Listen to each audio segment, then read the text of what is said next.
have legislation that would incentivize the co-development of therapeutics and diagnostics by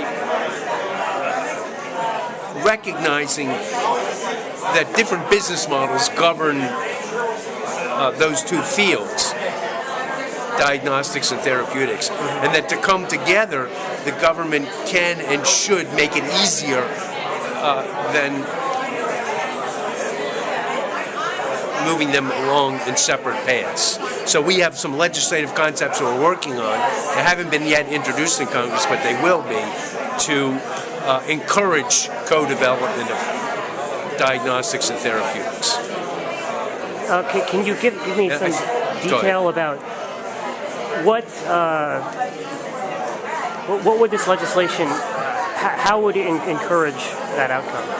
Well, it would expedite review at FDA. That's number one.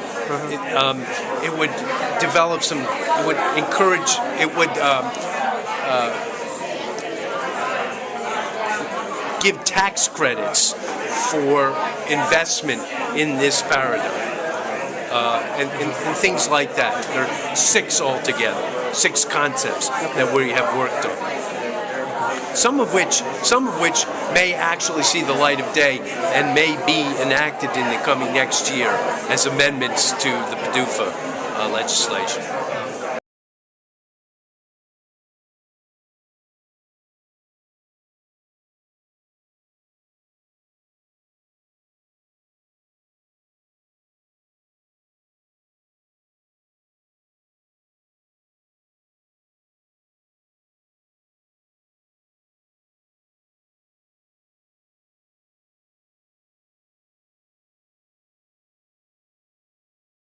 My name is Edward Abrahams.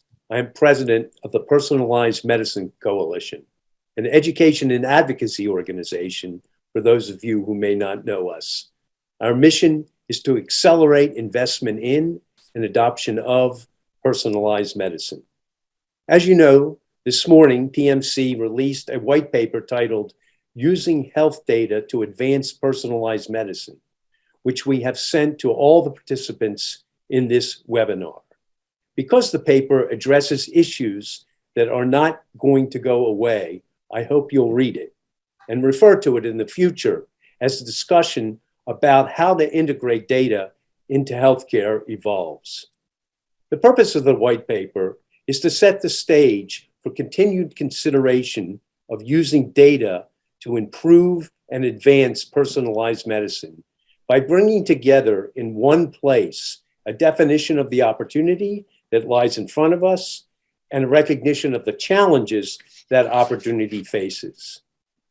To put today's discussion in context, I want to reference 3 facts that will condition this webinar as well as the future consideration of where we go from here.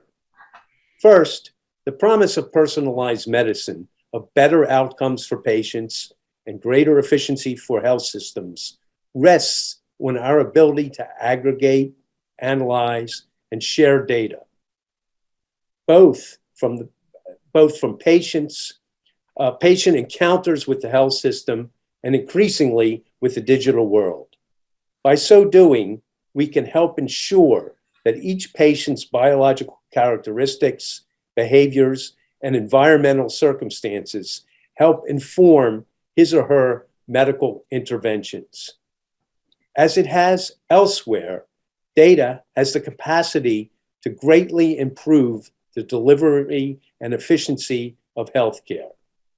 Second, we know that a large chunk of the American public does not trust so-called learned intermediaries, otherwise known as healthcare providers.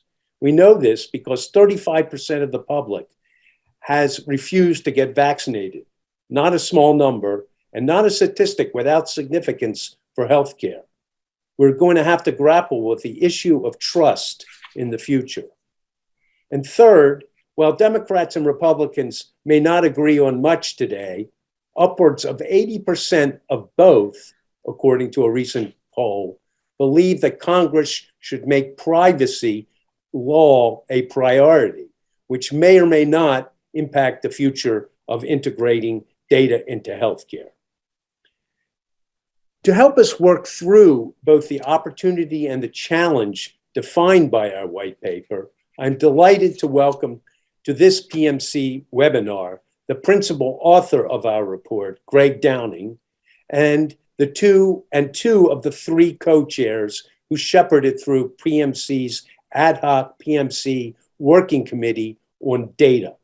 Unfortunately, Lauren Silvas, Senior Vice President of External Affairs at Tempus and former Chief of Staff at FDA under Scott Gottlieb, is unable to join our conversation because she has unfortunately come down with a case of COVID.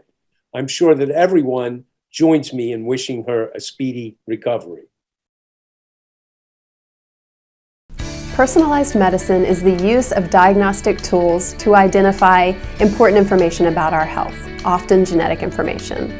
That information can then be used by doctors to make great medical decisions for us. Yet, there are many obstacles to us taking full advantage of personalized medicine right now.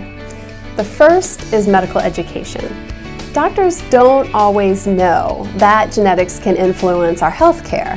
For example, we can be more sensitive to a drug or metabolize it faster or slower than other people.